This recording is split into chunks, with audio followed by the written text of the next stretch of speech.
कि लोगों ने बोलते हैं हनुमान जी का शादी नहीं हुआ है तो हनुमान जी के बच्चे कहीं से हुए, और हनुमान जी का बच्चा हुआ तो हनुमान जी का पत्नी कौन है। अस्सलाम वालेकुम दोस्तों, आज की वीडियो बहुत इंफॉर्मेटिव है। एक हिंदू लड़का पंडित अनिरुद्ध आचार्य से सवाल करता है कि पंडित जी मुझे बताइए कि हमारे भगवान हनुमान जो है उनकी शादी नहीं हुई तो उनके बच्चे कहां से आए। और इसके अलावा वो कहता है कि मुझे उनकी बीवी यानी कि हनुमान जो है उनकी बीवी का नाम भी बताइए। तो इस वीडियो के अंदर हम पंडित अनिरुद्ध आचार्य का जवाब भी सुनेंगे और इसके साथ साथ डॉक्टर जाकिर नाइक साहब का रिएक्शन भी हम आज की वीडियो में देखेंगे। तो आइए आज की वीडियो का आगाज करते हैं। दूसरा बात यह है कि लोगों ने बोलते हैं हनुमान जी का शादी नहीं हुआ है तो हनुमान जी के बच्चे कहीं से हुए, और हनुमान जी का बच्चा हुआ तो हनुमान जी का पत्नी कौन है। हनुमान जी की जब वो लंका से लौट रहे थे तो उनके पसीने की बूंद एक मछली ने ग्रहण कर लिया, जिससे मकरध्वज पैदा हुआ। विवाह नहीं हुआ, ठीक।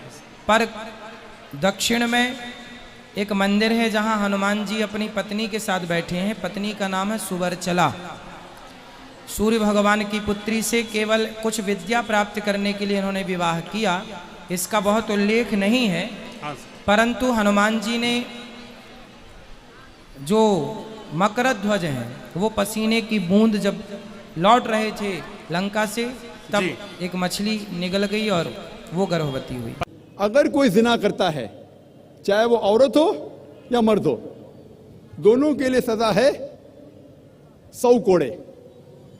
जिना की सजा गैर शादीशुदा मर्द या औरत जिना करते हैं तो कुरान मजीद में उसकी सजा है 100 कोड़े, चाहे वो औरत हो या मर्द हो। Please clarify what hudud laws mean basically with respect to the sexual exploitation of women. Sexual exploitation of women. It's a very pertinent topic right now, and it's been pertinent all through our lifetime. My point is, let's take the example of Pakistan. After the Zia-ul-Haq regime, the hudud laws were imposed. I would like to know what the hudud laws say about sexual exploitation of women. I mean, what kind of penalties and things like that are according to the women. Because let's say, take the example of Pakistan, as I said, after Zia-ul-Haq came to power and Islamization of the entire country took place to an even greater extent, the incidents of rape have soared. And the point that they make is that 4 male witnesses are required to quantify what a woman has to say about her status as far as the rape is concerned. So please, could you explain this? भाई साहब ने सवाल पूछा है, मैं उर्दू में जवाब दूंगा क्योंकि तकरीर उर्दू में थी। भाई साहब ने सवाल पूछा है कि इस्लाम में ख़वातीन के साथ सेक्सुअल एक्सप्लॉयटेशन, उसकी इज्जत पे हमला होता है तो क्या सज़ा होती है। और मिसाल दी उनने कि पाकिस्तान के अंदर रेप के लिए, बलात्कार के लिए, ज़िना बिल जबर के लिए क्या सज़ा है।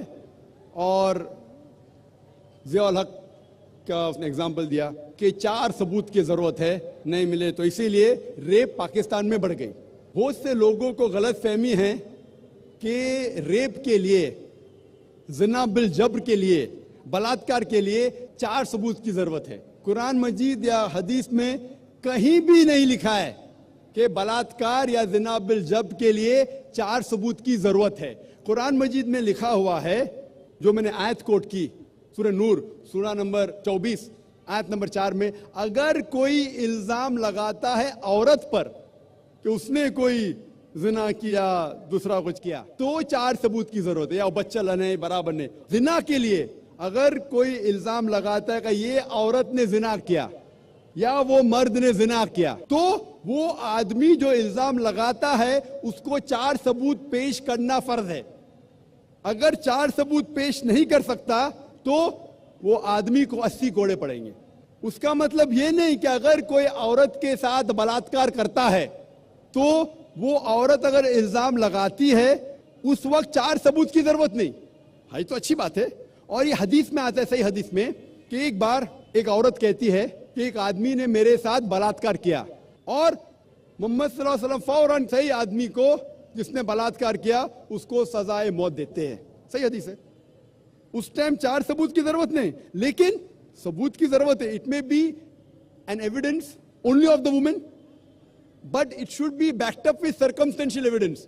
मतलब बलात्कार अगर कोई औरत इल्जाम लगाती है, अगर साबित होता है, चाहे वो मेडिकल साइंस पे हो, चाहे वो एनीवे से हो, साबित हो जाए तो वो आदमी को सजाए मौत है इस्लाम में।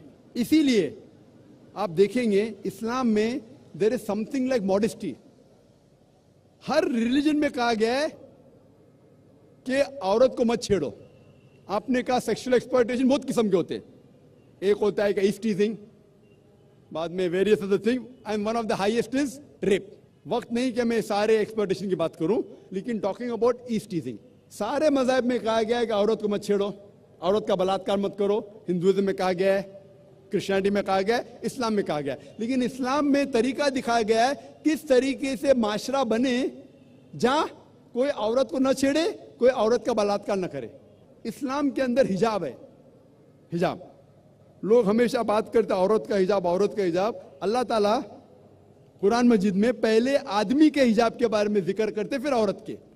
अल्लाह ताला फरमाते सूरह नूर में, सूरह नंबर 24 आयत नंबर 30 में, ए मोमिन मर्द, जब भी आप कोई औरत को देखते हैं और कोई गलत ख्यालात आपके जहन में आते हैं, फौरन नजर नीचे करो। एक बार एक मुसलमान एक लड़की को घूर के देख रहा था। मैंने कहा आप क्या कर रहे हैं, हराम है। उसने कहा हमारे रसूल ने कहा कि पहली नजर माफ है, दूसरी हराम है, मैंने अभी तक आधी नजर पूरी नहीं किया।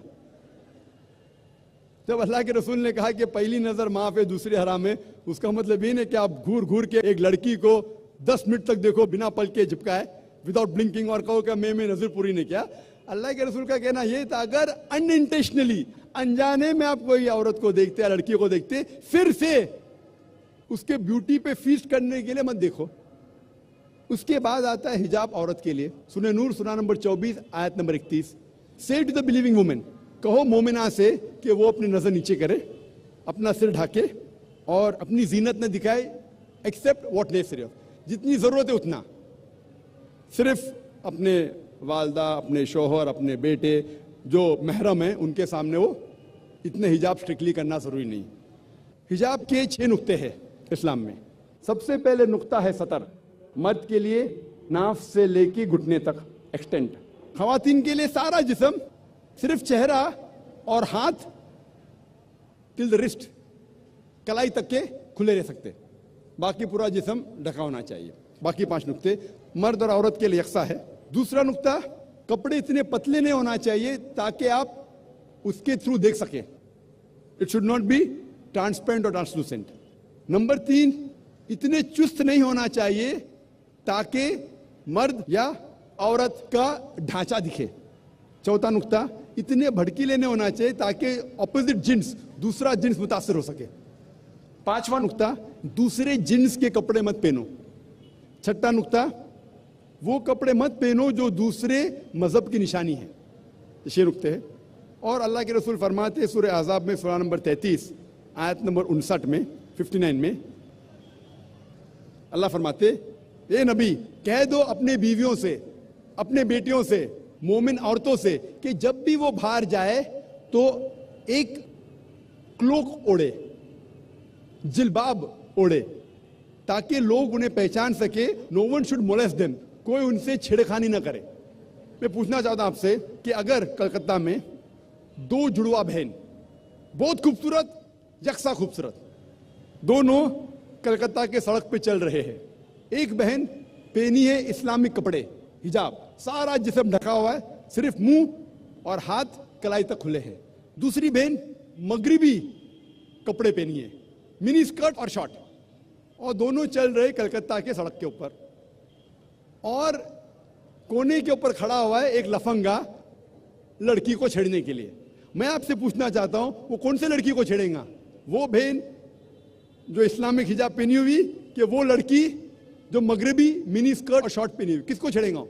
Obviously the one wearing the western clothes, the mini skirt and shorts. तो इस्लाम में सही कहा गया, हिजाब कहा गया है औरतों से ताकि वो औरत को प्रोटेक्ट कर सके। और आप जानते हैं कि अमेरिका में जो हम समझते सबसे तालीम याफ्ता मुल्क है, सबसे ऊंचा मुल्क है, मोस्ट एडवांस कंट्री, आप जानते हैं वहां सबसे ज्यादा रेप होते। अकॉर्डिंग टू स्टैटिस्टिक्स ऑफ 1990 में FBI के स्टैटिस्टिक्स के हिसाब से ऑन एवरेज तकरीबन हर रोज 1756 1756 cases of rape took place. हर रोज इतने बलात्कार हुए। 1996 की स्टैटिस्टिक्स से यूएस डिपार्टमेंट ऑफ जस्टिस हर रोज तकरीबन 2713 रेप हुए। 1990 में 1756, 1996 में 2713। में भी अमेरिकन को और मर्दानगी आई, बढ़ गया रेप, बलात्कार बढ़ गया। मैं पूछना चाहता हूं, अगर आप इस्लामिक शरीयत अमेरिका में इख्तियार करेंगे, अगर कोई आदमी खातून को देखता है, बुरे ख्यालात आते हैं, नजर नीचे करो, उसके बाद खातून सर से पांव तक ढकी रहना चाहिए, सिर्फ चेहरा या हाथ खुला रह सकता है। उसके बाद अगर कोई आदमी किसी का बलात्कार करता है, कैपिटल पनिशमेंट, डेथ पेनल्टी, सजा है मौत। मैं पूछना चाहता हूं, बलात्कार की तादाद अमेरिका में बढ़ेंगी, वही के वही रहेंगी या घटेंगी?